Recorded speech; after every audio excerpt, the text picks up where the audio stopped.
소금 장수가 들은 무덤 속 대화.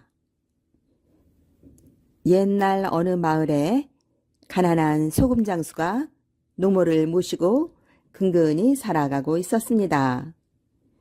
소금 장수는 지게에 소금 가마를 메고 이 마을 저 마을을 다니며 집에서 홀로 기다리고 있는 어머니를 생각하며 눈이 오나 비가 오나 매일 소금을 팔러 다녔습니다. 소금 사세요. 소금. 깨끗하고 고운 소금 사세요. 그러던 어느 날 조금 먼 마을까지 가서 소금을 팔고 돌아오던 소금 장수는 해가 저문 산속에서 그만 길을 잃고 말았습니다. 그를 애타게 기다릴 노모 생각에 어떻게든 집에 돌아가려고 이리저리 길을 찾아 헤맸지만 아무리 찾아도 집으로 가는 길을 찾을 수가 없었습니다. 결국 피곤함과 배고픔에 지친 소금 장수는 할 수 없이 숲을 속에 짐을 풀고 날이 밝을 때까지 쉬어가기로 했습니다. 소금 장수는 쏟아지는 졸음에 바로 잠이 들었는지 아무도 없는 줄 알았던 주변에서 도란도란 말소리가 들리는 게 아니겠어요? 소금 장수는 흠칫 놀랐지만 귀신인지 사람인지 분간할 수 없는 목소리에 죽은 듯이 누워 그 이야기를 모두 엿듣게 되었습니다. 오늘이 제 제삿날입니다. 아들 삼형제가 제 제사상을 차려 놓았을 것이니 같이 가서 드시러 가시지요. 오늘이 벌써 그날이구먼. 어쩐지 아침부터 이 사람들이 보이더니 아들이 셋이나 되다니 한상 잘 차려 먹겠군. 고맙네 그려. 소금 장수는 마치 귀신에 홀린 것 같았습니다. 대화 소리에 이어 터벅터벅 발소리마저 들리자 식은땀이 흐르고 등줄기가 서늘해졌지만 그 자리에서 움직이지 않고 가만히 숨지기며 목소리에 더 귀를 기울였습니다. 오늘 제사밥 드시러 가면 준비가 부족한 점이 하나 있을 것이니 이해 좀 해주십시오. 괜찮네. 그런데 뭐 때문에 그런가? 소금 장수도 뒤에 이어질 말이 궁금해 숨소리마저 잠시 멈추고 더욱 목소리에 귀를 기울였습니다.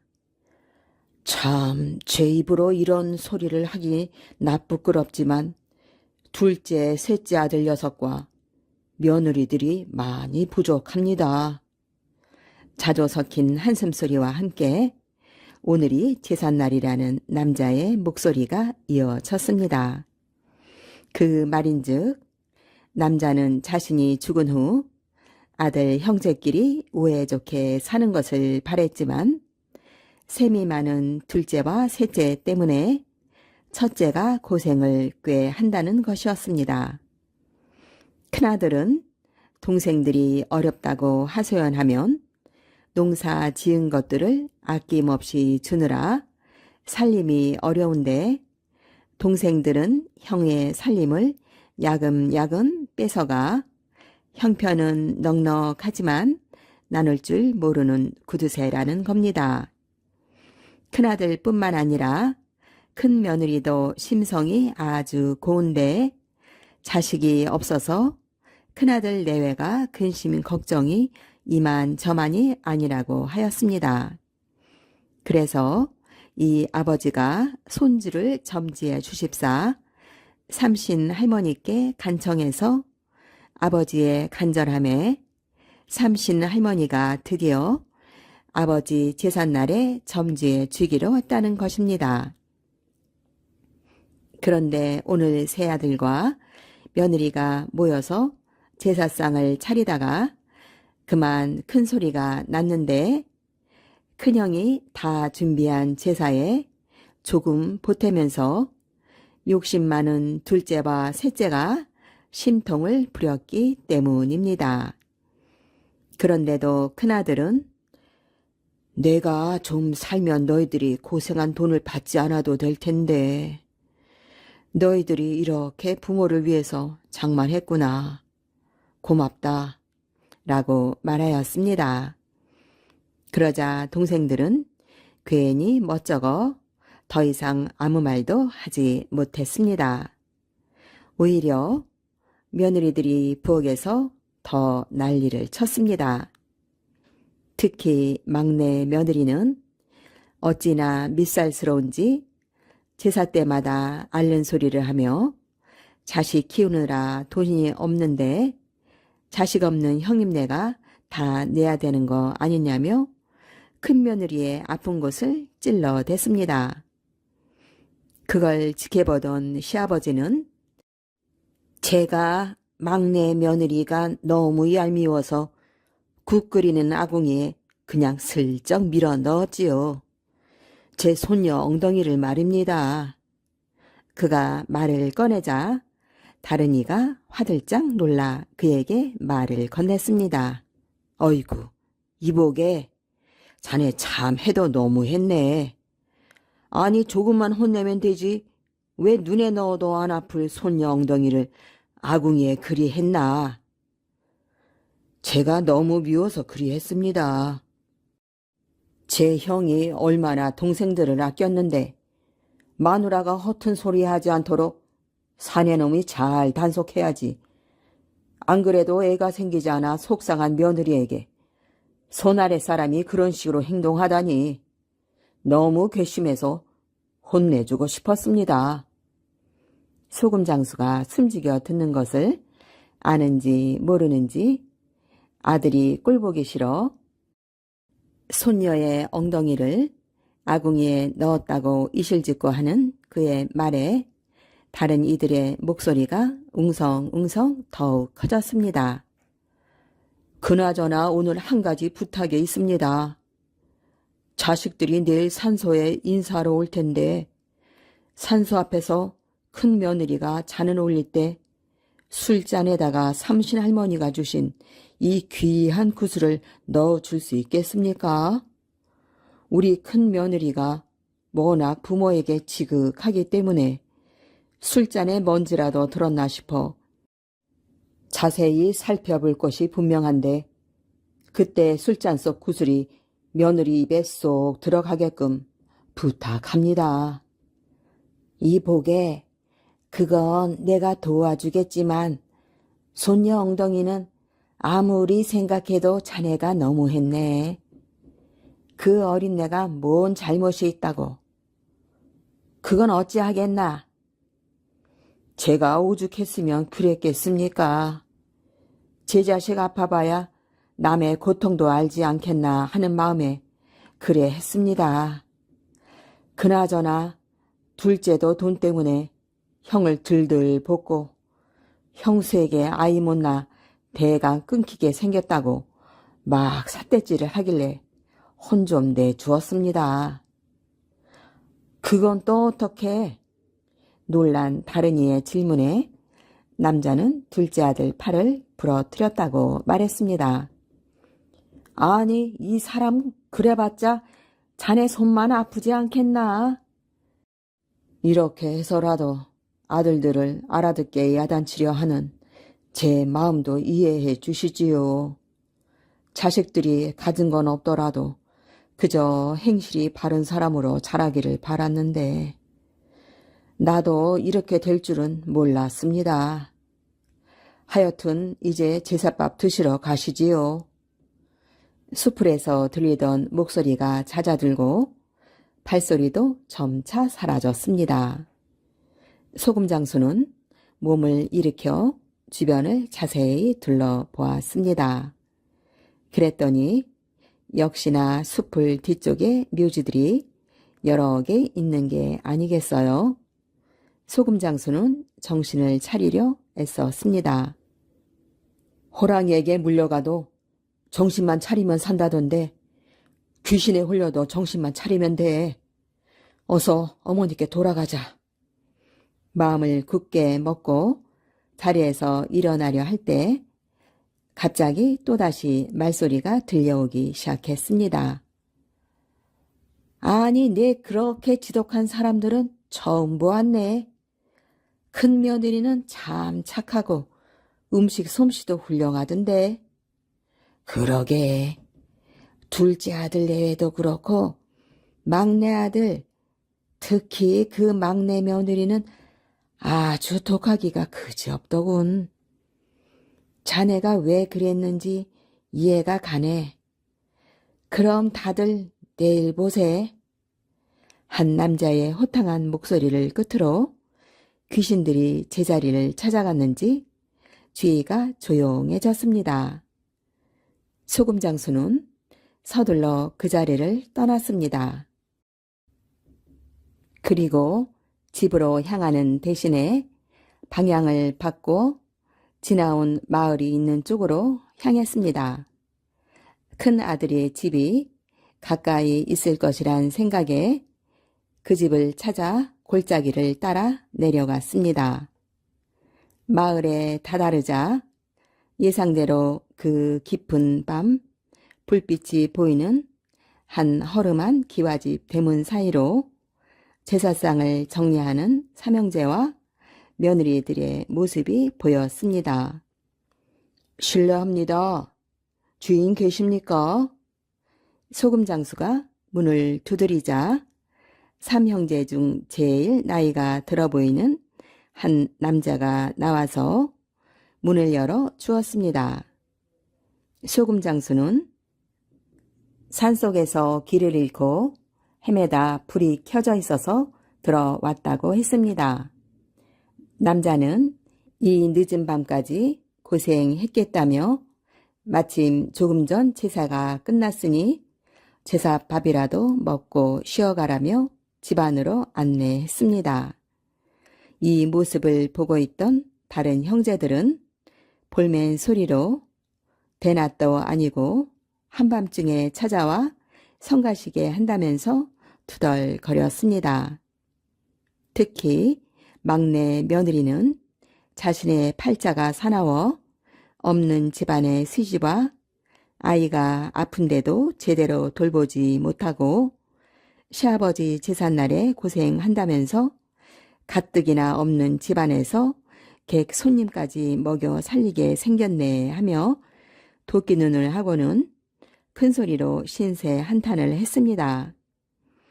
이 모습을 조용히 보고 있던 큰며느리는 막내 며느리에게 피곤할 텐데 쉬지도 못하고 힘들겠다며 손님상은 자기가 차릴 테니 아픈 아이 달래주라며 들어가라고 했습니다. 막내 며느리는 기다렸다는 듯 형님이 알아서 하라며 소금 장수를 째려보고는 방으로 들어갔습니다. 큰며느리는 밤새 산속에서 배고프고 고생이 많았겠다며 부엌에서 제사 음식을 알뜰히 담아서 소금 장수 앞에 한 상 가득 차려줬습니다. 큰며느리는 가족들이 애타하게 기다리겠다며 다치지 않고 무사해서 다행이라고 했습니다. 그렇지 않아도 어머니 혼자 저를 기다리고 계십니다. 어머니가 걱정하실 걸 생각하니 마음이 더 급해져서 길을 못 참고 헤매게 되었습니다. 소금장수의 말을 들은 큰며느리가 어머니께도 갖다 드리라며 음식을 더 챙겨 주었습니다. 그런데 집안을 가만히 살펴보니 아들로 보이는 남자는 팔을 꽁꽁 싸매었고 어린 여자아이 하나는 엉덩이가 아프다면서 엉엉 울고 있었습니다. 소금장수는 산속에서 들은 고인들의 말들이 사실이었다는 것을 알게 되었습니다. 소금장수는 분명 자신에게 귀신들의 목소리가 들린 이유가 있을 것 같았습니다. 이대로 그냥 모른 척 해서는 안 되겠다고 생각한 그는 삼형제와 며느리들에게 자신이 들었던 이야기를 모두 털어놓았습니다. 그러고는 둘째, 셋째에게는 내일 아버지 산소에 인사드릴 때 넙죽 엎드려 그동안 잘못한 것을 뉘우치고 다신 안 그러겠노라고 다짐하라 했습니다. 하지만 큰아들과 큰며느리 빼고는 모두 시큰둥했습니다. 다음날 아침 큰며느리는 시아버지 묘에 인사하러 갈 때 소금 장수도 함께 가자고 부탁했습니다. 소금 장수는 큰며느리의 부탁에 먼저 서둘러 올라와 숲을 옆에 자리를 잡고 귀를 기울였습니다. 그러자 다시 목소리가 들리기 시작했습니다. 우리 저기 아들 내외가 저기 올라오고 있으니 큰 며느리가 아들을 얻을 수 있게 꼭 좀 부탁합니다. 그럼 내가 봐도 너무나 착하니까 꼭 그렇게 해줌세. 영감님, 제가 너무나 밉살스럽고 화가 나서 그랬지만 이제는 우리 둘째 아들 팔도 좀 낫게 해주시고 손녀 엉덩이도 빨리 좀 낫게 해주십시오. 영감님께서 약 한 번만 발라주시면 다 낫지 않습니까? 얼마 후 아들들과 며느리들이 산소 앞에 도착했습니다. 삼형제가 잔을 올리고 또 며느리들도 따로 잔을 올리는데 티가 하나 들어있었지요. 그러니까 이게 뭐지 싶어 살피다가 구슬이 입으로 쏙 들어갔습니다. 큰 며느리가 뭔가 이상하다는 생각에 잔을 올리지도 못하고 엉거주춤하고 있는 모습에 누인들이 박장대소를 하며 저것 좀 보라고 구슬이 입속으로 훌렁 들어가니 지금 뭔지 모르고 저러고 있다고 손바닥을 치면서 좋아하는 소리가 들렸습니다. 하하하하, 이제 손주 볼 일만 남았군. 축하하네. 그때 호탕한 목소리로 말하는 소리가 들려왔습니다. 이제 자네 손녀딸도 소금 장수가 얘기만 하면 나을 걸 뭐. 호호호. 사실 이제까지 소금 장수가 옆에서 듣고 있는 줄 알았던 거였습니다. 깜짝 놀란 소금 장수는 조금 전 고인들이 주고받은 이야기를 형제들과 며느리들에게 다 전했습니다. 소금 장수 이야기를 들은 삼형제와 며느리들은 그제서야 진심으로 자신들의 행동을 돌아보며 반성하고 아버지의 산소 앞에서 용서를 빌었습니다. 그러자 둘째 아들과 막내 손녀는 씻은 듯이 낫게 되었고 삼형제는 아버지의 목소리를 전해준 소금 장수를 은인으로 생각하여 형제처럼 지내게 되었습니다. 그 후 소금 장수는 큰 며느리의 동생과 결혼하여 노모를 모시고 삼형제와 더불어 사형제가 되어서 오순도순 행복하게 잘 살았답니다. 신만이와 능구렁이. 옛날, 아주 오랜 옛날 깊은 산골짜기에 신만이가 살고 있었습니다. 그곳은 워낙 골이 깊은 산골짜기라 신만이는 그날 약초를 캐어 장에 내다 팔아 근근히 살아가고 있었습니다. 그러던 어느 날 신만이는 내 정성이 부족해서 이 모양으로 사는가 보다 하고 산신령에게 100일 정성을 드렸습니다. 드디어 100일째 되는 날 저녁 흰 수염을 길게 늘어뜨린 산신령이 꿈에 나타나서 산삼이 있는 장소를 알려주었습니다. 날이 밝자마자 신만이는 목욕제게 한 뒤 망태기와 곡괭이를 짊어지고 산신령이 알려준 곳으로 부지런히 발걸음을 재촉했습니다.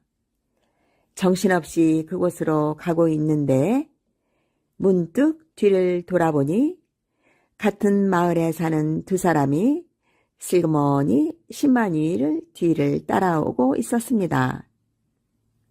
아유, 어쩌나 저놈들이 따라오면 안 되는데.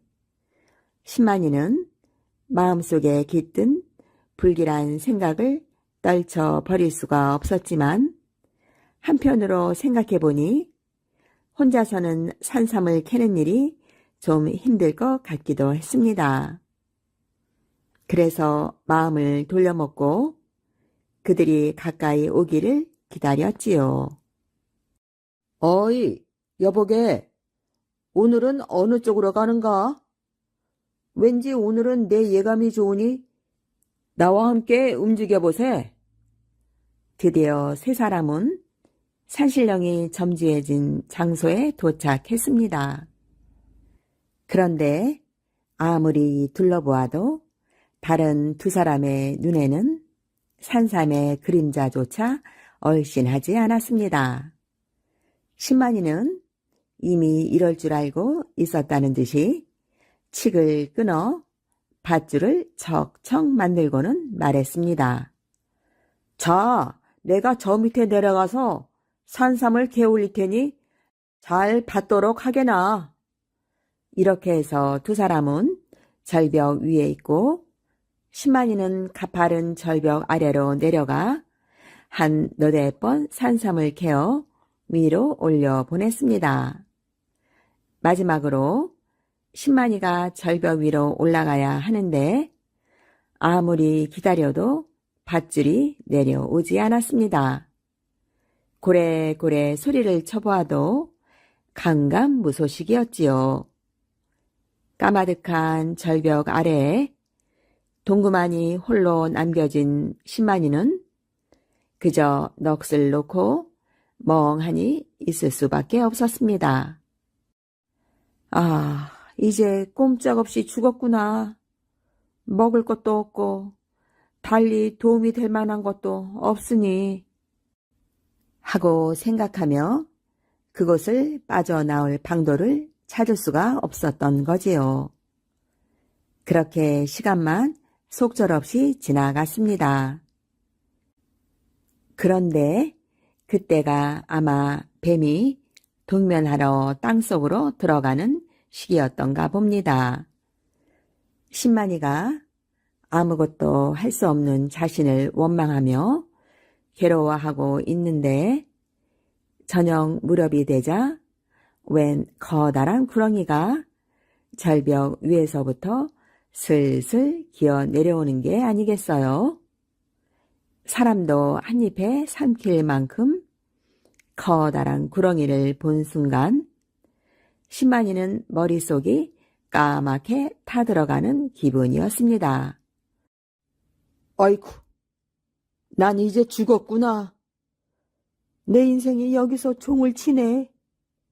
신만이가 절벽 한쪽 모퉁이에서 숨도 제대로 못 쉬고 있는데 무시무시한 구렁이는 사람의 냄새를 맡았는지 혓바닥을 날름거리며 주변을 두리번거렸습니다.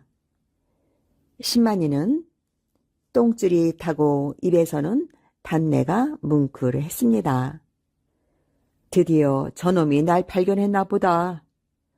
영락없이 난 죽은 목숨이네. 그런데 참 이상한 일이죠. 구렁이는 사람 쪽에는 관심도 없다는 듯이 웬 커다란 돌멩이 쪽으로 기어갔습니다.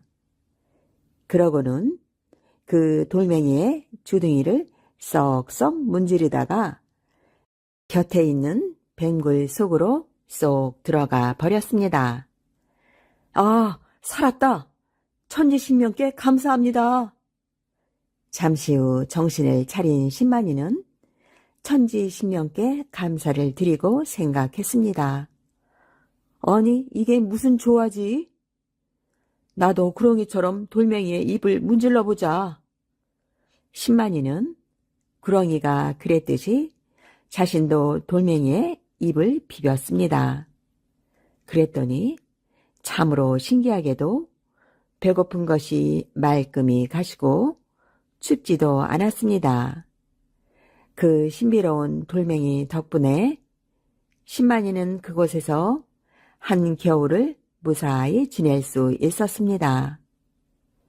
비록 지금은 어쩔 수 없이 여기에 발이 묶여 있지만 언젠가는 그곳을 빠져나가 그리운 어머니와 사랑하는 자식들을 다시 만나게 되리라는 생각을 한순간도 잃지 않았습니다. 드디어 만물이 소생하는 봄이 되었습니다. 어느 화창한 봄날 신만이의 눈에는 그날따라 웬일인지 하늘이 더욱 맑고 깨끗해 보였습니다.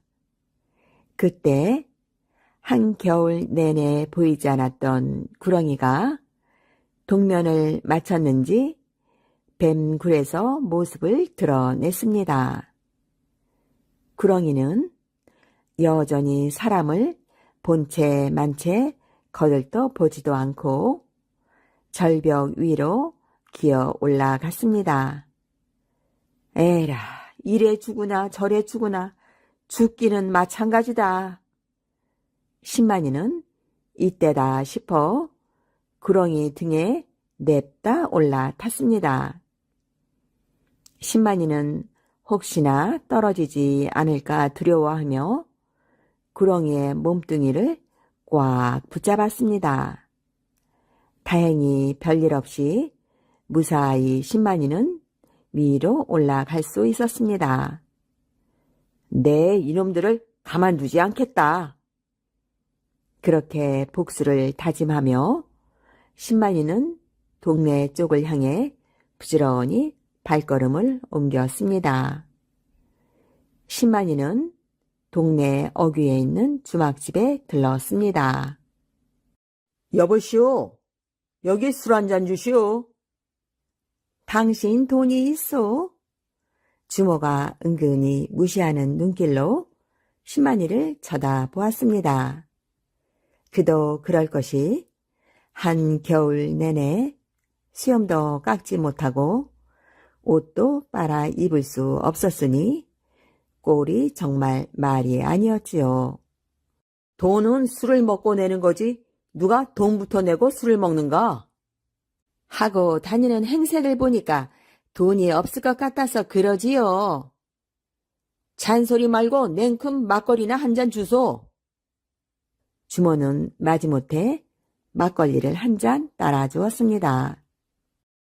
주모, 이 근방에서 약초를 캐어 살던 사람이 산에 올라가서 소식이 없다던데 그 사람 어찌 됐는지 얘기 들은 거 있어? 불쌍한 그 사람은 절벽에서 떨어져 죽고 같이 갔던 사람들은 산삼을 캐어 논도 사고 밭도 사고 잘 살지요. 에휴, 죽은 사람만 불쌍하지 뭐예요. 주모, 술값 대신 이걸 받으시오. 이거면 막걸리 한 잔값은 될 거요. 신만이는 약초를 캘 때 쓰는 창을 주모에게 내밀었습니다. 신만이는 몇 달 만에 그리운 처자식이 있는 집으로 돌아갔습니다. 죽은 줄로만 알았던 가족을 다시 만나게 되었으니 경사도 그런 경사가 없었지요. 아니, 이게 어찌된 일이에요? 좋은 꿈 꿨다고 아침 일찍 일어나 찬물로 목욕제게 하고 산에 올라간 양반에게 무슨 일이 있었던 거예요? 그동안 고생 많았소. 자초지종은 나중에 말하기로 하고 이제 모든 일은 내가 다 알아서 할 테니 당신은 마음 편하게 있도록 하시게나. 신만이는 마음 같아서는 당장 복수를 하고 싶었습니다. 그러나 섣불리 나섰다가는 간악한 두 놈에게 또 무슨 일을 당할지 모르는 판이어서 이번에는 신중을 기했습니다. 며칠을 아무 일 없이 보낸 신만이는 어릴 적부터 형제처럼 살갑게 지낸 친구를 찾아갔습니다. 자네, 내 부탁 하나만 들어주게. 꼭 보답하겠네. 그런 말 하지 말게. 자네와 나 사이에 말하지 못할 일이 뭐 있는가? 그놈들 집에 가서 내가 살아 돌아왔다고만 전해주게. 이렇게 해서 신만이가 살아 돌아왔다는 소식을 전해들은 두 놈은 꽁지에 불이 붙은 듯이 허둥거렸습니다. 틀림없이 죽은 줄로만 알고 있던 사람이 살아 돌아왔다니 귀신을 만난 듯이 무서웠던 것이지요. 까마득한 절벽 아래서 먹을 것도 없이 한겨울에 매서운 추위를 이겨내고 살아 돌아왔다니요. 아, 신만이가 돌아왔다고? 정말일까? 그렇다니까. 난 오늘 아침 멀리서 그놈을 보기도 했다고. 어찌할 바를 몰라서 벌벌 떨기만 하다가 둘 중에 한 명이 밤을 틈타 몰래 어딘가로 달아나 버리고 말았습니다. 집이고 눈이고 할 것 없이 몽땅 내버려 두고 말이지요. 그러자 다음 날에는 한 놈마저 아무도 모르게 종적을 감추어 버리고 말았습니다. 그저 옷가지 몇 벌을 챙겨 허둥지둥 마을을 떠나 버렸답니다. 그렇게 해서 신만이는 못된 두 놈의 재산을 자신의 것으로 챙길 수 있었습니다. 앉은 자리에서 산삼을 캔 것이나 마찬가지였지요. 큰 부자가 된 신만이는 어릴 적에 정을 잊지 않고 중간에서 다리 역할을 해준 고마운 친구에게 재산을 한몫 떼어 주었습니다. 그리고 늙은 어머니, 처자식과 더불어 오래오래 행복하게 잘 살았답니다. 뱀을 삼킨 나무꾼. 옛날 한 나무꾼이 나무를 하고 있었어요. 햇볕은 머리 꼭대기에서 쨍쨍 내리쬐고 바람 한 점 불어오지 않았지요. 어휴, 더워. 봄 날씨가 왜 이리 덥지? 나무꾼은 나무 아래 앉아 잠시 쉬기로 했어요. 그런데 자꾸 목이 마르지 뭐예요? 아, 시원한 물 한 모금 마셨으면 좋겠다. 나무꾼은 둘레둘레 주위를 살폈어요. 그런데 가만 보니 땅이 축축한 곳이 있었어요. 아, 이 길을 따라가면 샘물이 나오겠구나. 나무꾼은 한 발짝 한 발짝 걸음을 옮겼어요. 얼마쯤 가다 보니 장기 한 마리가 날개를 들썩대며 춤을 추고 있는 거예요. 하하, 별일도 다 있네. 나무꾼은 목마른 것도 잠시 잊고 몰래 지켜보다가 장기가 사라진 다음 그 자리로 가보았어요. 아이, 녀석, 꽁지 깃털을 떨어뜨렸네. 나무꾼은 장기의 꽁지 깃털을 만지작거리다가 등 뒤에 쓱 꽂아 두었어요. 그러고는 물을 찾아 다시 길을 가려는데 글쎄 바로 거기에 샘이 있더라고요. 아이고, 잘됐다. 이제야 살겠네. 나무꾼은 펑펑 솟은 맑은 샘물을 보고 넙죽 엎드려 물을 마시기 시작했어요. 그렇게 정신없이 물을 들이키다 말고 나무꾼은 깜짝 놀라 벌떡 일어섰지요. 무언가 길쭉하고 거뭇거뭇한 것이, 그러니까 뱀처럼 생긴 것이 얼른거린다 싶더니 목 뒤로 쓱 지나가지 뭐예요. 꼭 입으로 들어가 꿀꺽 삼킨 것만 같았어요. 아이고, 이게 뭐야? 내가 뱀을 삼켰나? 뱀을 삼킨 거야? 아이고, 이를 어째? 이제 나 죽었어. 죽은 목숨이야. 왜 삼킨 거야? 아이고, 나 죽었어. 죽었어. 내가 무슨 죄를 저질렀다고 하늘이 내게 벌을 내리시나? 아니, 살아있는 뱀을 삼키다니 복도 뒤질이 없지. 어느덧 하늘은 점점 주홍빛으로 물들기 시작했어요. 여기 앉아 죽을 수는 없지. 죽더라도 집에 가서 죽어야지.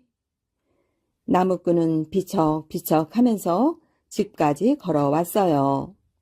몸은 으슬으슬 떨리고 속도 울렁울렁 했지요.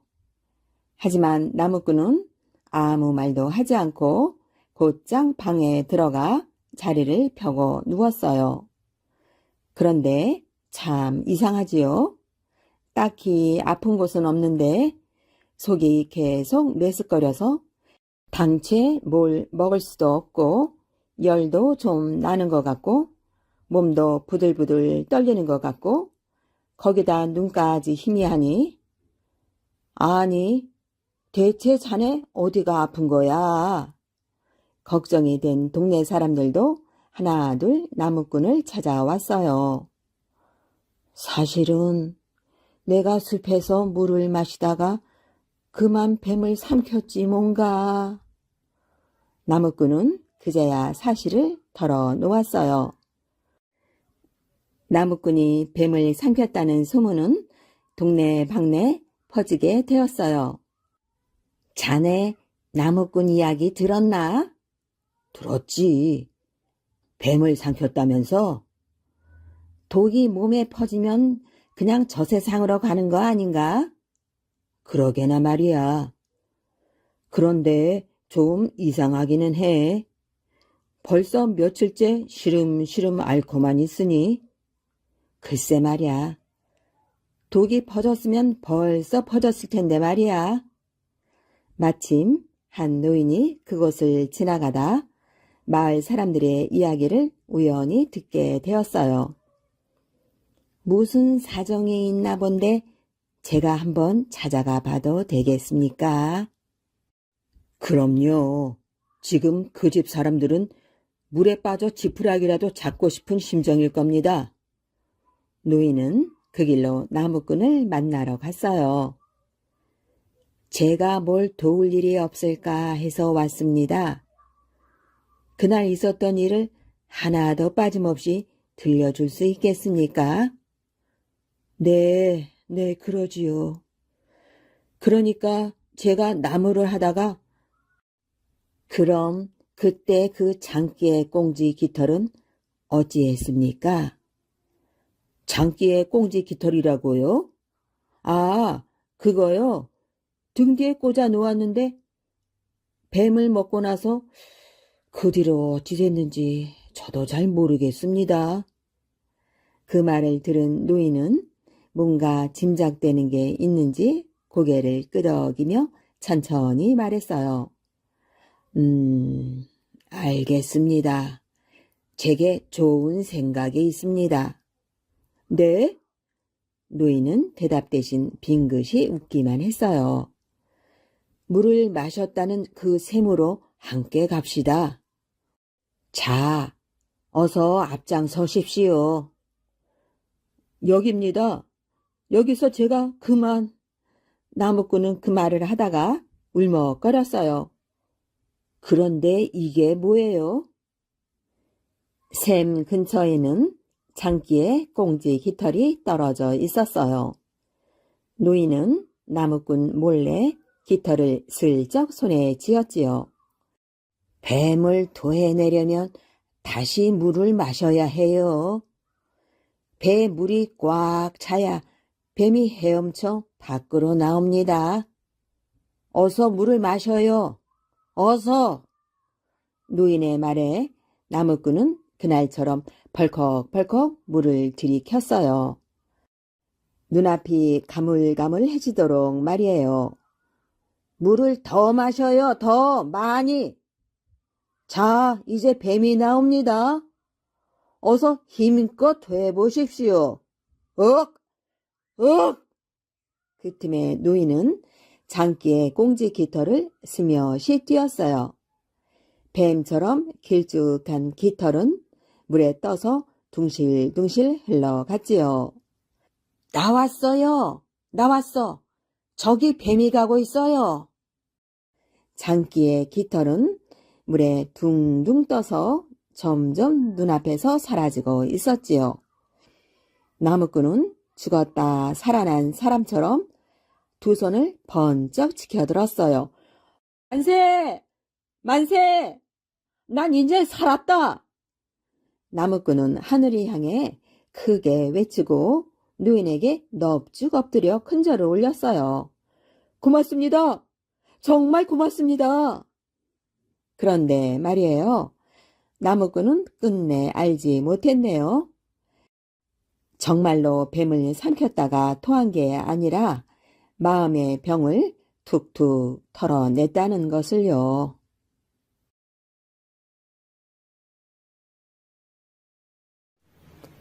산삼과 이무기. 옛날에 산삼을 캐서 내다 파는 가비, 을이, 동이라는 세 친구가 살았어요. 늘 셋이 함께 동무하여 깊은 산골짜기로 높은 산꼭대기로 산삼을 찾아 다녔지요. 산삼은 사람의 손길이 닿지 않는 깊고 높은 산에서만 맑은 이슬을 먹고 하얀 뿌리를 뻗는데요. 그래서 쉽게 찾을 수가 없었어요. 어느 날 새 친구는 새 집신 꼬아 신고 망태 메고 산삼을 캐러 떠났어요. 셋이 산삼을 꼭 캐오자고 손가락을 걸고 약속을 하고 말이에요. 나무가 빽빽한 숲을 헤치고 아슬아슬한 폭포 아래를 지나 몇 날 며칠 산삼을 찾아 산속을 헤매고 다녔지요. 한 명이 다치면 다른 두 명이 정답게 어깨 동무를 해주면서 사이좋게 말이에요. 마침내 셋은 높은 산꼭대기에 올라서게 되었어요. 그러자 정말 놀라운 일이 벌어졌어요. 바위 낭떠러지 저 아래 골짜기에 파란 산산잎이 잔뜩 우거져 있지 뭐예요. 그토록 찾아 헤매던 산삼이 가득하다니 얼마나 기뻤겠어요. 야호! 신봤다! 신봤다! 신봤다! 하고 소리치며 세 친구는 서로 얼싸안았지요. 세 친구의 우렁찬 목소리가 온 골짜기에 메아리 쳤어요. 세 친구는 서둘러 산삼 골짜기로 내려가는 길을 이리저리 찾아보았으나 사방이 절벽이라 도무지 내려갈 길이 없는 거예요. 세 친구는 머리를 맞대고 의논을 했어요. 아하, 우리 이렇게 하자. 가비가 무릎을 탁 치며 말했지요. 줄이 달린 튼튼한 바구니를 만들자. 위에서 두 사람이 줄을 내려주고 한 사람이 바구니를 타고 내려가 산삼을 캐오는 거야. 을이 동이도 옳지, 옳지 하며 손뼉을 쳤어요. 세 친구는 칡 덩굴을 구해서 줄을 꼬기 시작했어요. 손바닥이 얼얼하도록 새끼줄을 꼬고 억새풀을 섞어 커다란 칡바구니를 엮었지요. 근데 누가 내려가지? 을이와 동이는 무섭다고 도리질을 쳤지요. 내가 내려갈게. 가비는 선뜻 내려가겠다고 그랬어요. 가비가 바구니를 타고 을이와 동이가 바구니를 조심조심 내려주었지요. 바구니가 골짜기 아래로 흔들흔들 내려갔어요. 가비가 탄 바구니는 아무 탈 없이 산삼이 있는 곳에 닿았지요. 그리고 그 많은 산삼을 그럭저럭 다 캤어요. 바구니 가득 산삼을 다 넣은 뒤 가비는 소리를 쳤어요. 어이, 이제 줄을 당겨. 산삼을 바구니에 담았어. 을이 동이는 얼씨구나 어영차 줄을 당겼지요. 가비가 다시 소리쳤어요. 어이, 이제 줄을 다시 내려. 그러나 바구니는 영영 내려오지 않았지요. 어이, 을이야. 어이, 동이야.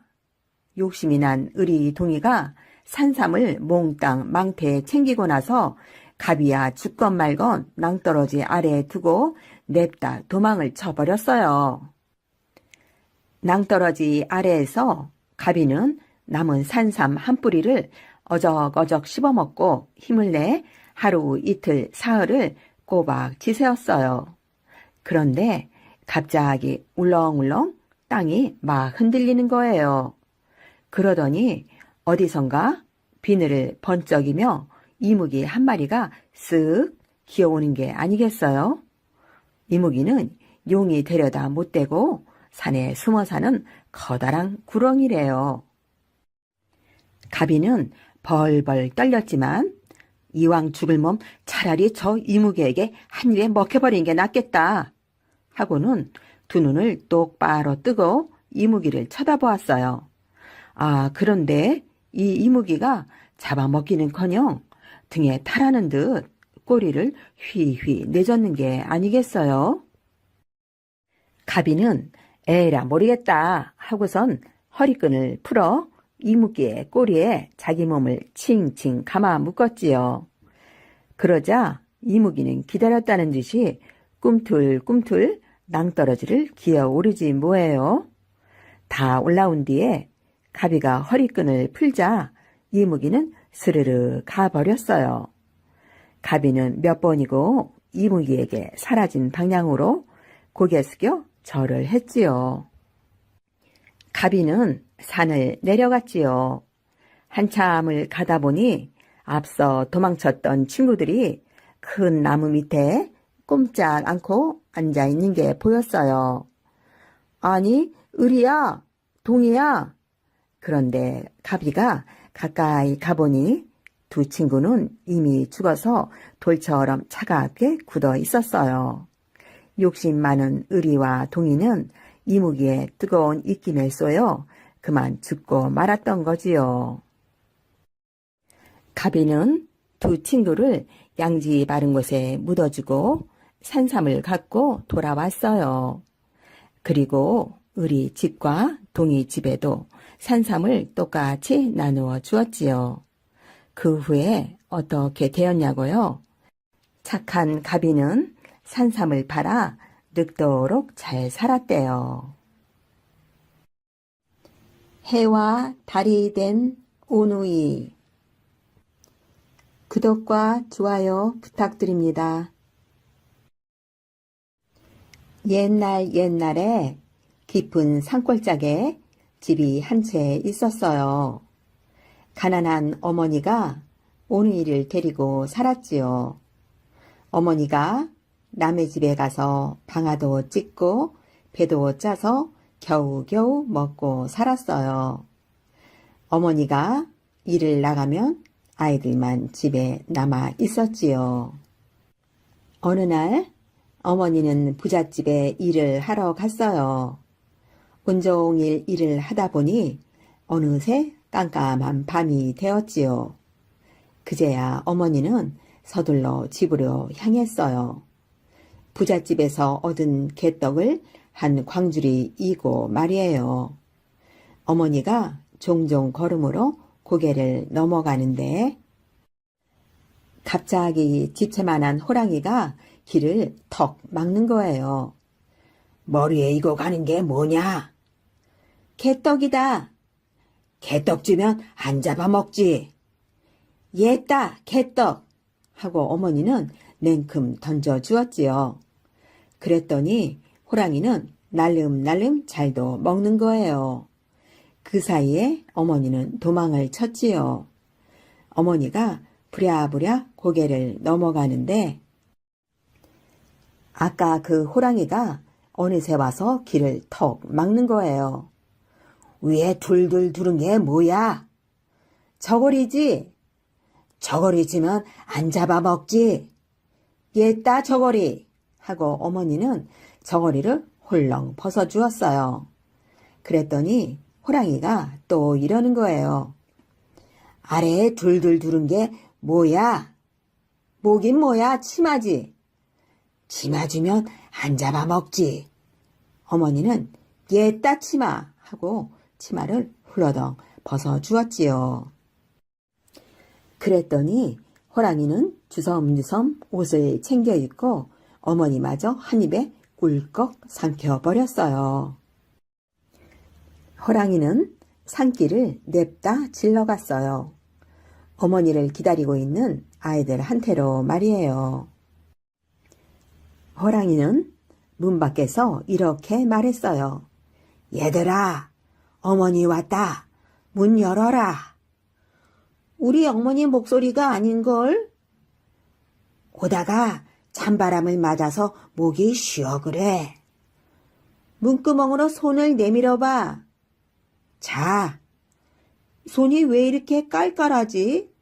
우리 어머니 손은 보들보들한데. 배를 짜고 풀이 말라붙어서 그래. 어서 문 열어라. 아이들은 정말 그런가 하고 문을 열어주었어요. 호랑이는 방에 들어오자마자 불이 너무 환하구나 하더니 호롱불로 썩 다가갔어요. 호롱불을 끄려고 등을 바짝 구부리는데 무언가 치마 밑에서 털썩 떨어지는 거예요. 아이들이 가만히 보니까 글쎄 호랑이 꼴이지 뭐예요. 아이들은 도망가려고 호랑이한테 말했어요. 어머니, 똥 마려워. 거기다 넣어라. 구린내 나서 안 돼. 그럼 마루에다 넣어라. 나가다가 밟으면 어떻게 해? 그럼 마당에다 넣어라. 집이 더러워지게. 그러면 뒷간에 가서 넣어라. 응, 그럴게. 그렇게 해서 아이들은 밖으로 나왔어요. 아이들은 방에서 나오자마자 쏜살같이 나무 위로 올라갔어요. 한참을 기다려도 아이들이 돌아오지 않으니까 호랑이는 아이들을 찾아 나섰어요. 여기저기 아무리 찾아도 아이들은 보이지 않았어요. 그러다가 우물 속을 들여다봤는데 아이들이 그 속에 있지 뭐예요? 얘들아, 어서 나와라. 빨리 나와. 그래도 아이들이 안 나오겠지요. 묘걸 조리로 건질까, 바가지로 건질까? 호랑이는 안달이 나서 궁덩이를 들썩들썩 흔들어 댔어요. 그 꼴이 우스워서 아이들은 그만 깔깔대고 웃었어요. 그제야 호랑이는 아이들이 나무 위에 있다는 걸 알았어요. 너희들 어떻게 거기 올라갔니? 앞집에서 기름을 얻어다 나무에 바르고 올라왔지? 그 말을 듣고 호랑이도 그렇게 해봤어요. 그런데 미끄러워서 올라갈 수가 있어야지요. 줄줄줄 미끄러지기만 하는 거예요. 호랑이는 아이들에게 또 물었어요. 너희들 어떻게 거기에 올라갔니? 건너집에서 도끼를 얻어다가 나무를 찍으면서 올라왔지. 호랑이도 그렇게 해서 올라가는데 이번에는 성큼성큼 잘도 올라갔어요. 거의 다 올라가서 앞발을 쭉 뻗으면 아이들이 잡힐 참이었어요. 아이들은 덜덜 떨면서 하늘에 빌었어요. 하느님, 저희를 살리시려면 새 동아줄을 내려주시고 죽이시려면 썩은 동아줄을 내려주세요. 그러자 하늘에서 줄이 쓱 내려왔어요. 아이들은 줄을 잡고 슬슬슬 위로 올라갔어요. 그걸 보고 호랑이도 하늘에 빌었어요. 하느님, 저를 살리시려면 새 동아줄을 내려주시고 죽이시려면 썩은 동아줄을 내려주세요. 이번에도 하늘에서 줄이 쓱 내려왔어요. 그래서 호랑이도 줄을 잡고 슬슬슬 위로 올라갔어요. 한참을 그렇게 올라갔을 거예요. 이제 조금만 더 올라가면 되겠구나 하는데 갑자기 줄이 뚝 끊어지는 거예요. 호랑이는 그만 땅에 떨어져서 죽고 말았어요. 하늘로 올라간 오누이는 하나는 해가 되고 하나는 달이 되었대요. 여우 누이. 옛날 어느 마을에 소와 말을 많이 키우는 부자 영감이 살았습니다. 영감은 아들을 셋이나 두었지만 예쁜 딸이 없어 몹시 서운하다고 아내에게 매일 불평을 했습니다. 남편의 성화에 부부는 매일 정화수를 떠놓고 삼신 할미께 빌고 또 빌었습니다. 비나이다, 비나이다, 삼신 할미께 비나이다. 아들은 필요 없으니 어여쁜 딸 하나만 보내주소서. 여우 같은 딸이라도 좋으니 예쁜 딸 하나만 점지해 주소서. 부부가 간절하게 기도하는 소리가 얼마나 크던지 담장 밖에서도 들릴 정도였습니다. 몇 해를 빌고 빈 어느 날 아내가 드디어 원하던 딸을 낳았습니다. 영감은 딸을 얻은 것이 얼마나 좋던지 뛸 듯이 기뻐하며 마을 이곳저곳으로 자랑하러 다녔습니다. 부부는 금지옥역 딸이 원하는 것은 무엇이든 다 해주었습니다. 그런데 딸이 자라서 대여섯 살쯤 되던 어느 날부터 집안에 이상한 일이 일어나기 시작했습니다. 잘 자라던 소와 말이 병을 앓는 일도 없이 밤마다 한 마리씩 죽어 있었습니다. 전날만 해도 멀쩡하던 소와 말이 이유도 없이 죽어버리니 너무도 괴상한 일이었습니다. 날마다 한 마리씩 소와 말이 죽으니 얼마 되지 않아 그 많던 재산이 점점 줄어들었습니다. 영감은 곧 가난뱅이가 될 것 같았습니다. 그러던 어느 날 영감은 큰 소리로 첫째 아들을 불러서 말했습니다. 괴상한 일이 벌어져 집안이 망하게 생겼는데 걱정도 아니 되느냐? 대체 무슨 일이 벌어지고 있는지 까닭을 좀 알아야겠다. 영감은 첫째 아들에게 볶은 콩을 한 대 주면서 조용히 일렀습니다. 내가 밤새워 외양간에서 무슨 일이 벌어지는지 지켜보거라. 절대로 한순간도 졸지 말거라. 소나 말이 왜 죽는지 곁에서 자세히 살펴보아야 하느니라. 그 까닭을 알지 못하면 우리 집안은 쫄딱 망하게 생겼어. 알겠느냐? 밤이 깊어 어두워지자 첫째 아들은 외양간에 가려고 마당으로 나갔습니다. 어두컴컴해진 마당에 나서니 겁이 덜컥 났습니다. 너무 무서워 잠시 망설여졌지만 용기를 내어 외양간으로 갔습니다. 한밤중이 되자 온 세상이 뒤죽은 듯 조용해졌습니다. 첫째 아들은 졸린 눈을 비비고 볶은 콩을 오도독 씹으며 소와 말들을 지키고 있었습니다. 한참 그렇게 졸음을 쫓고 있는데 마당에서 누군가의 발자국 소리가 조그맣게 들리는 거였습니다. 첫째 아들은 가슴이 콩콩 뛰었습니다. 침을 꼴깍 삼키며 한 구석으로 몸을 숨기고 누가 들어오나 살며시 보았습니다. 그런데 아니, 어이없게도 누이 동생이 아니겠습니까?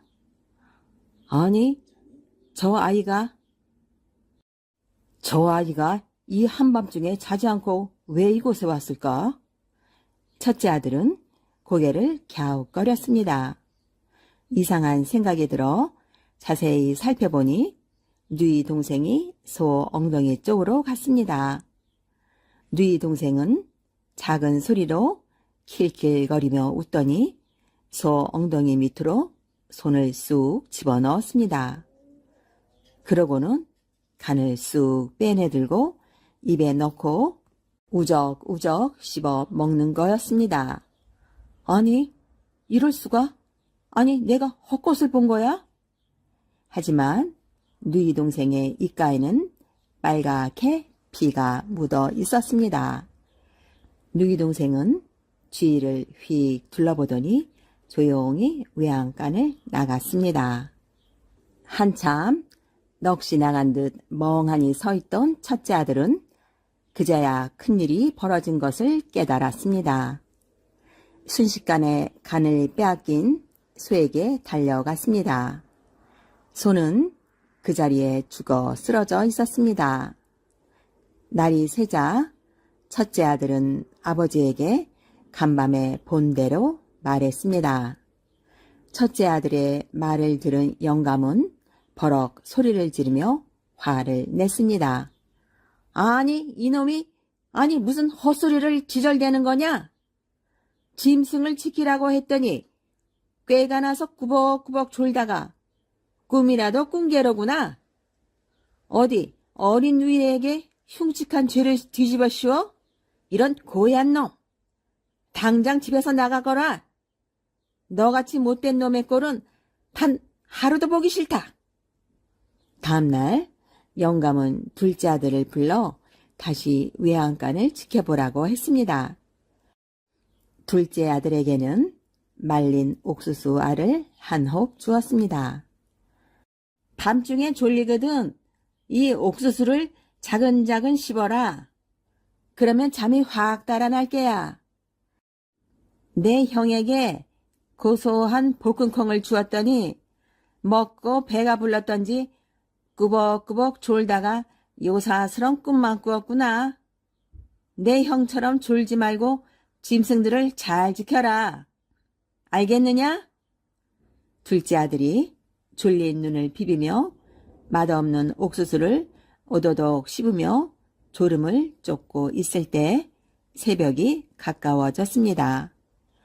밤새 주류해 온몸이 뒤틀리긴 했지만 아버지의 강곡한 당부를 외면할 수 없어 열심히 외양간을 지켜보기로 했습니다. 그때 가만가만 조심스럽게 걸어오는 소리가 들렸습니다. 눈을 부릅뜨고 보니 형이 말한 대로 누이 동생이 외양간으로 들어와 말의 간을 쑥 꺼내어 먹는 게 아니겠어요? 둘째 아들은 혼비백산하여 말문이 막혔습니다. 누이 동생이 사라지고 간을 빼앗긴 말에게 다가가니 말은 이미 죽어 있었습니다. 다음 날 둘째 아들이 새벽에 본 그대로 이야기하자 아버지는 노발대발하며 소리를 질렀습니다. 아이고, 이놈들이 작당을 했나, 작당을? 아주 헛소리를 해대는구나. 내가 노년에 귀한 딸을 낳아 애지중지 귀여워하니 사내 놈들이 셈을 내는구나. 누이 동생을 해치려 해? 이런 못쓸 놈들. 아버지는 둘째 아들을 밖으로 끌어내며 고함을 질러댔습니다. 아이고, 세상에.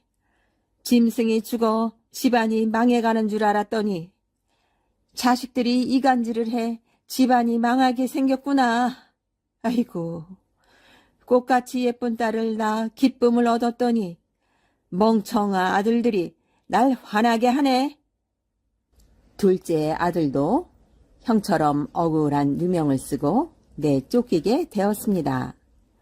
다음 날 영감은 조용히 셋째 아들을 불러 다시 외양간을 지켜보라고 일렀습니다.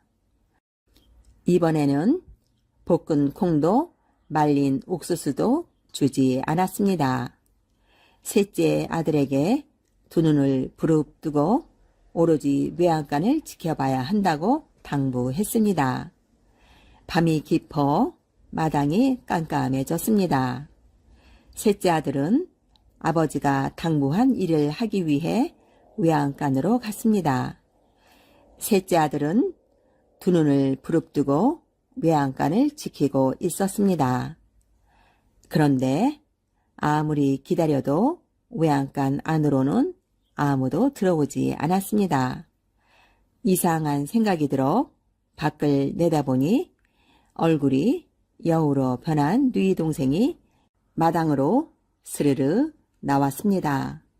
셋째 아들은 깜짝 놀라 숨어서 누이 동생을 자세히 살펴보았습니다.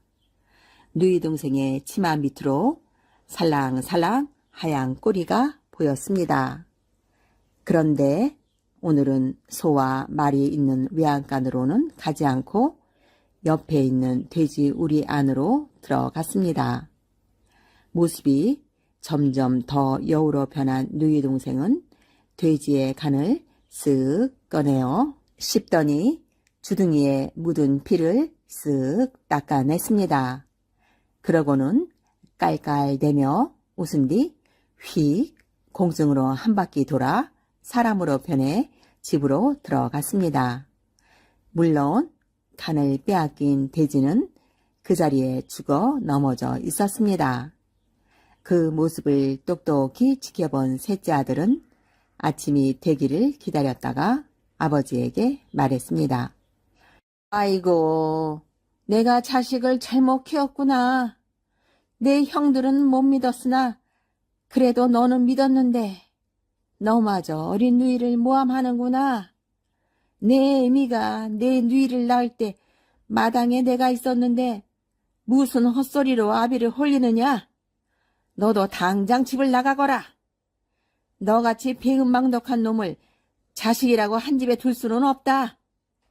꼴도 보기 싫으니 한치도 망설이지 말고 당장 나가거라. 셋째 아들도 바로 집에서 쫓겨났습니다. 셋째 아들이 고갯마루에 이르러 한숨을 돌리고 어느 곳으로 가야 할까 궁리를 하고 있을 때 수염이 허옇게 난 도사를 만났습니다. 그 도사도 길을 가다가 지쳤는지 셋째 아들 옆에 앉았습니다. 셋째 아들은 공손히 인사를 했습니다. 안녕하세요. 도사는 셋째 아들을 지그시 쳐다보더니 말을 걸었습니다.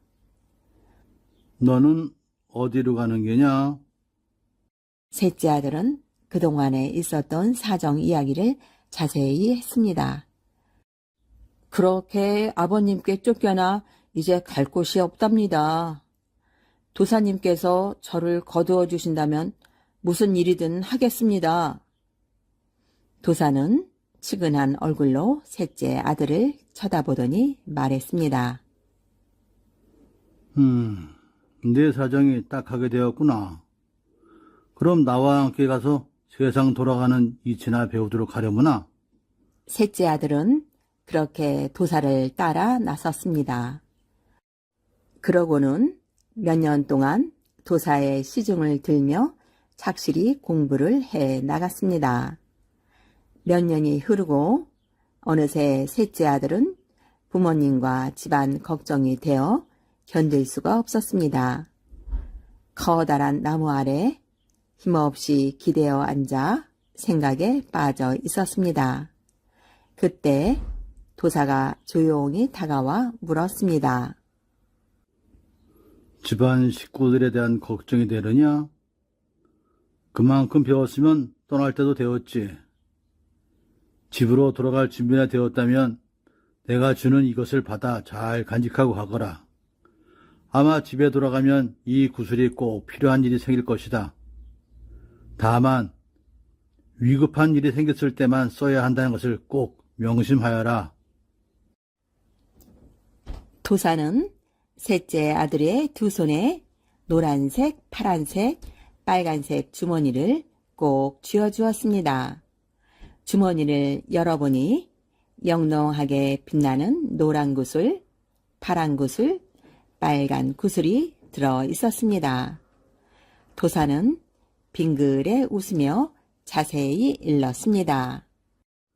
노란 구슬이 들어있는 주머니에선 가시가 나오고 파란 구슬이 들어있는 주머니에선 바닷물이 나오고 빨간 구슬이 들어있는 주머니에선 물이 나올 것이다. 위급한 일이 생길 때마다 구슬이 든 주머니를 하나씩 던지면 어려운 일이 해결될 것이야. 그럼 조심해서 잘 가거라. 셋째 아들과 도사는 마지막 인사를 나누며 무척 서운해했습니다. 그동안 정이 많이 들었습니다. 셋째 아들이 고향 집에 돌아와 보니 마치 아무도 살지 않는 집처럼 마당에는 수북히 잡초가 자라고 바람만 스산하게 불었습니다. 이리저리 둘러보았으나 어디에도 인기척이라고는 없었습니다. 이상한 생각이 들어 이리저리 기웃하고 있는데 갑자기 어디에선가 휙 하고 누이 동생이 달려 나왔습니다. 오라버니, 오라버니, 우리 오라버니 어디 갔다 이제야 왔어? 그날 오라버니가 아버지의 꾸중을 듣고 그렇게 집을 나간 후에 내가 얼마나 오라버니를 찾아다녔는지 몰라. 하늘로 솟았는가? 땅으로 꺼졌는가? 아무리 찾아봐도 찾을 수가 없었어. 그런데 오늘 갑자기 그리운 오라버니가 깜짝하고 나타나니 어떻게 이런 일이 생긴 거야? 이렇게 기쁜 일이 생긴 것은 삼신 할미가 도왔던지 천지 신명이 도왔던지 누군가 도왔을 거야. 오라버니, 오라버니 빨리 들어와요. 빨리 들어와. 셋째 아들은 누이 동생의 두 눈이 활활 타오르는 불같이 빨갛게 변한 것을 보고는 섬뜩해졌습니다. 셋째 아들은 앞으로 나아가던 걸음을 멈칫하고는 노려보며 물었습니다. 집을 떠날 때 일이 생각났습니다. 아버지와 어머니는 어디에 계시냐? 집을 떠났던 형님들은 아직 소식이 없고 소와 말은 다 어찌 된 거냐? 누이 동생은 얼굴을 붉히며 싸늘한 목소리로 말했습니다. 깜깜무소식이더니 이제와 무슨 소리예요?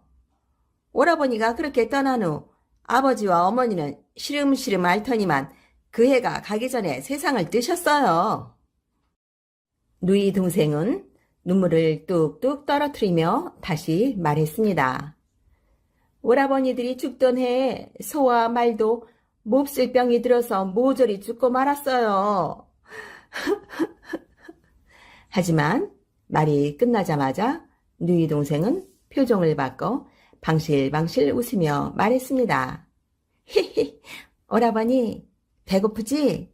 방에 들어가자. 내가 상 차려올게. 셋째 아들은 누이 동생의 목소리가 제대로 들리지 않았습니다. 여우인 누이 동생이 아버지와 어머니, 형들과 소와 말을 모두 잡아먹은 것이 틀림없었습니다. 이제는 누이 동생이 자신도 잡아먹으려고 수작을 부리는 것 같아 셋째 아들은 덜컥 겁이 났습니다. 어떻게 도망을 갈까 궁리했습니다. 그래, 뒷산 옹달샘에서 물을 길어오라고 해야겠구나. 셋째 아들은 여우 누이 동생을 안심시키려는 듯 일부러 웃으며 말했습니다. 아니야, 오는 길에 주막에서 요기를 했더니 배가 고프지는 않아. 다만 몹시 목이 마르구나. 뒷산 옹달샘의 시원한 물이 마시고 싶으니 내가 가서 좀 길어다 주지 않으련?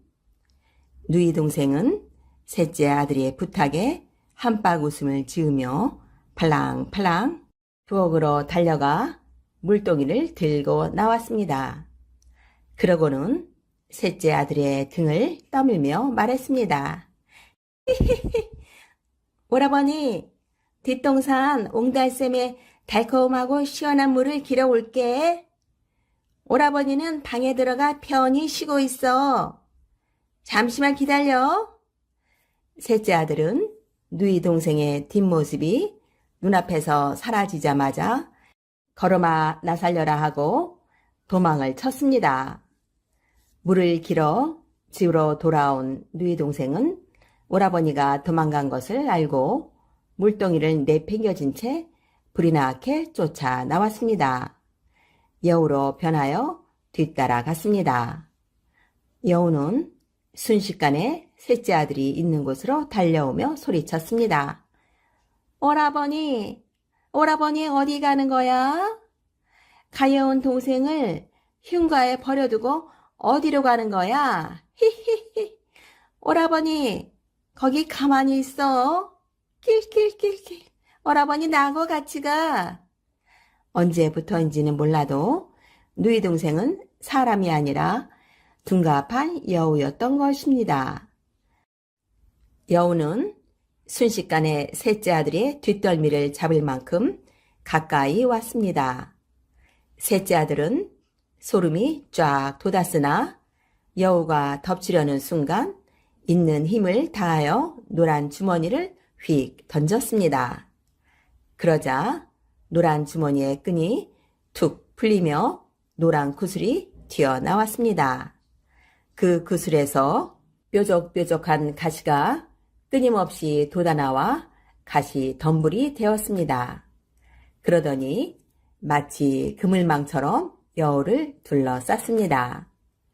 여우는 가시 덤불에 갇혀 조금도 움직이지 못하는 듯 했으나 잠시 후 온몸에 피가 줄줄 흘리면서도 가시덤불을 헤쳐 나왔습니다. 여우는 잠시도 멈추지 않고 사방으로 피를 흩뿌리며 셋째 아들을 잡기 위해 달려왔습니다. 큰 소리를 지르며 휙 달려들었습니다. 아이고 분해라, 분해. 아이고 분해. 세상에 하나밖에 남지 않은 오라버니가 어떻게 나에게 이럴 수가 있나? 대바늘 같은 가시로 쿡쿡 쑤시다니. 아이고 아파. 아 아파. 셋째 아들은 정신없이 달린 탓에 다리가 풀려 주저앉을 것 같았으나 달리기를 멈출 수는 없었습니다. 여우에게 곧 잡힐 만큼 거리가 좁혀졌기 때문입니다.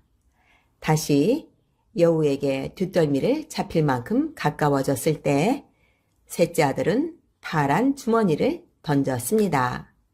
주머니에 끈이 풀리며 파란 구슬이 나왔는데 구슬에서는 샘에서 물이 솟아나는 듯 펑펑 짜디짠 바닷물이 끊임없이 흘러나왔습니다.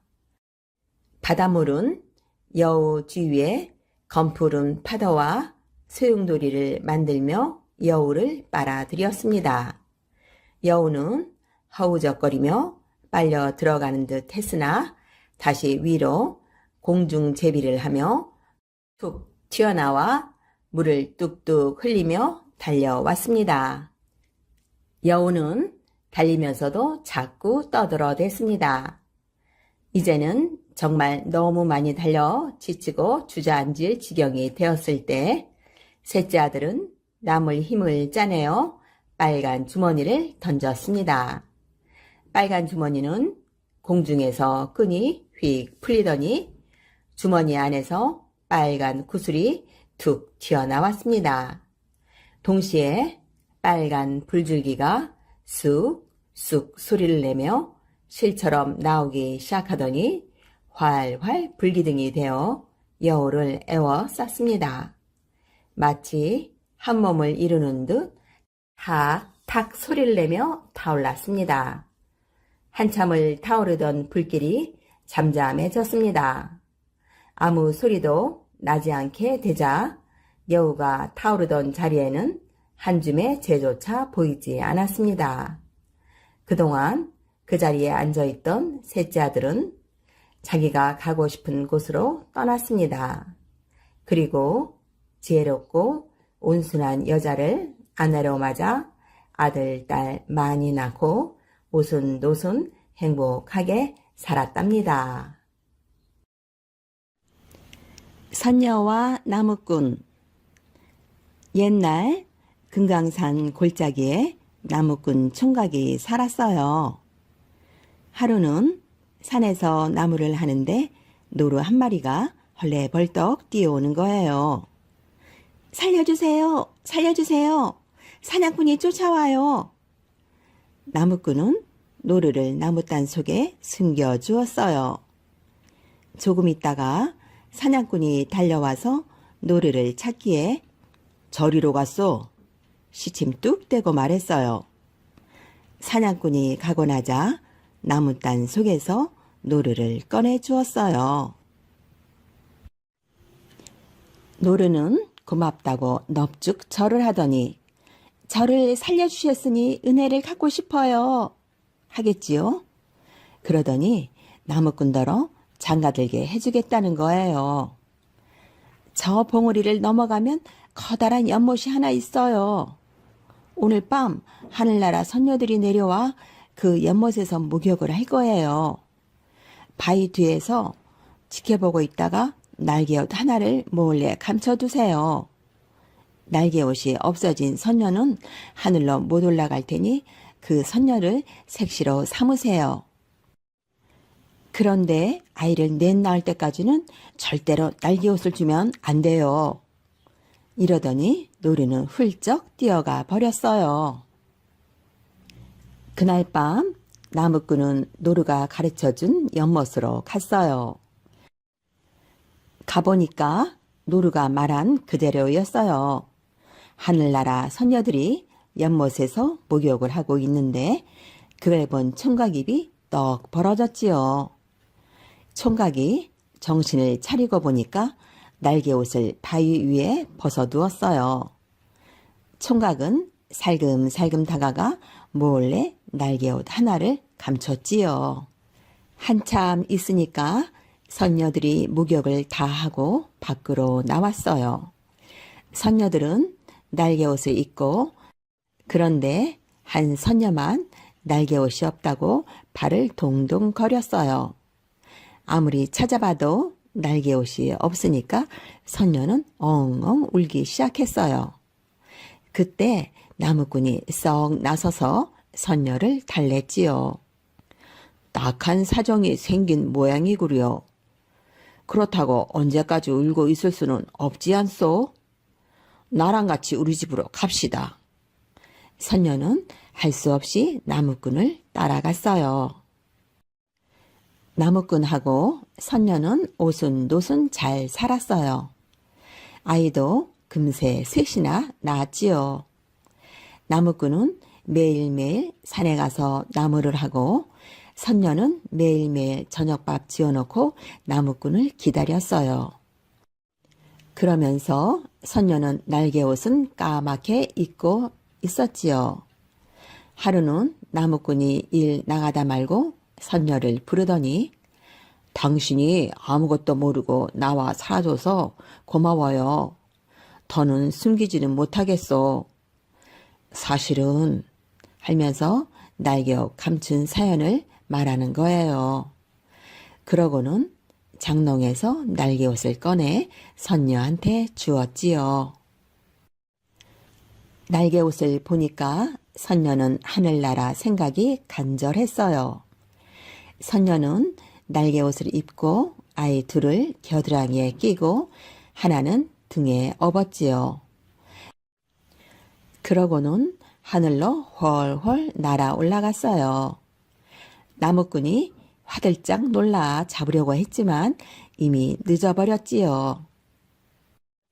이제 나무꾼은 밥도 안 먹고 잠도 안 자고 다 죽게 생겼어요. 그런데 노루가 나무꾼을 찾아와서 혀를 끌끌 차며 말했지요.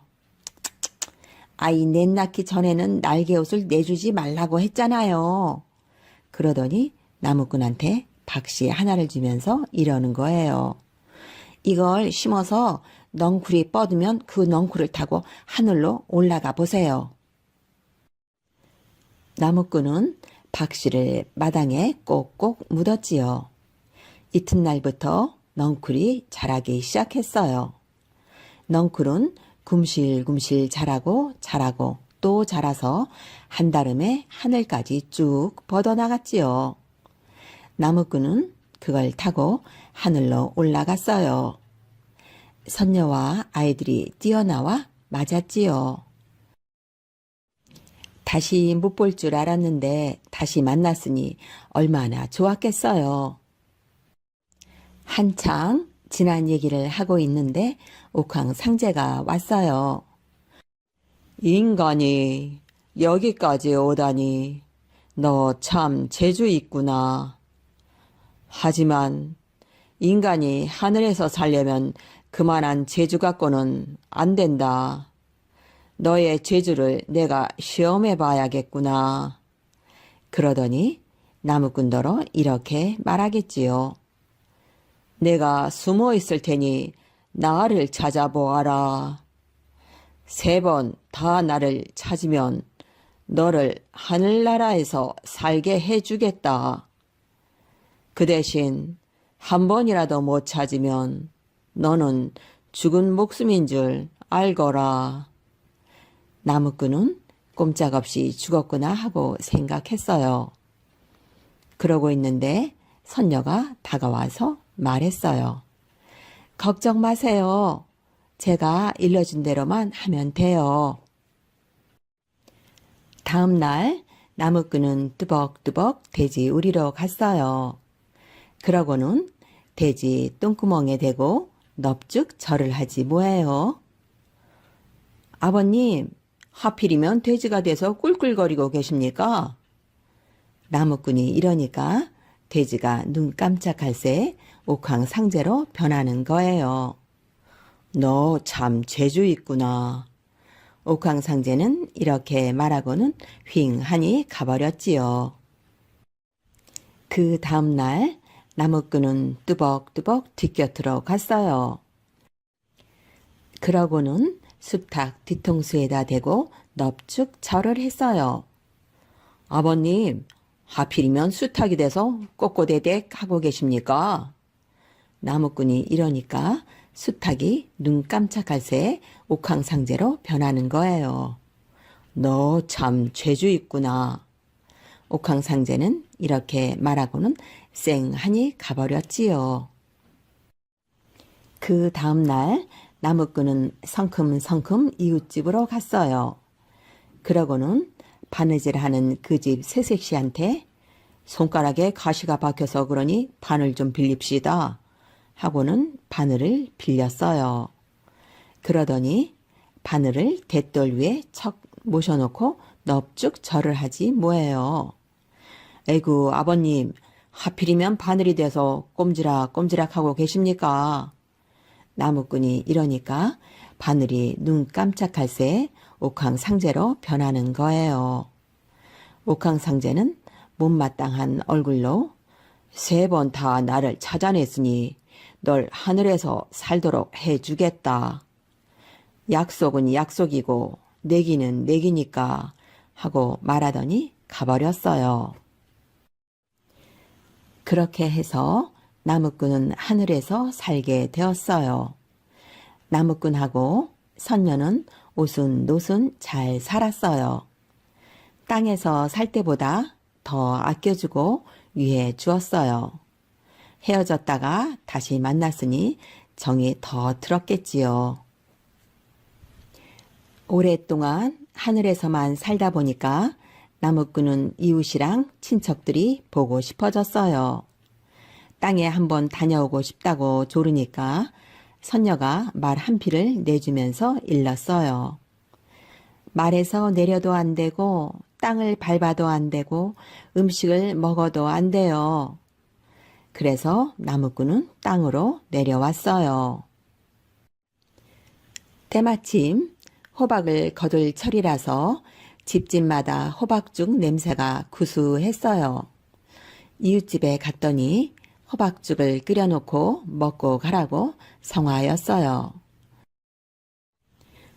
나무꾼도 먹고 싶은 마음에 말 위에서 한 사발 받아 들었는데 그만 뜨거운 죽사발을 말 잔등에 엎었지 뭐예요. 말이 놀라 껑충껑충 날뛰는 통에 나무꾼은 털퍼덕 땅에 떨어지고 말았어요. 말은 순식간에 땅을 박차고는 하늘로 훨훨 날아가 버렸지요. 나무꾼은 영영 하늘로 못 돌아가고 땅에서 살게 되었어요. 그러니 하늘나라에 사는 선녀와 아이들이 얼마나 보고 싶었겠어요. 밤이나 낮이나 하늘만 쳐다보며 선녀와 아이들을 불렀지요. 그러다가 나무꾼은 그만 수탉이 되었답니다. 수탉이 되어서도 하늘만 쳐다보면서 울었지요. 그래서 지금도 수탉은 하늘을 쳐다보면서 우는 거랍니다.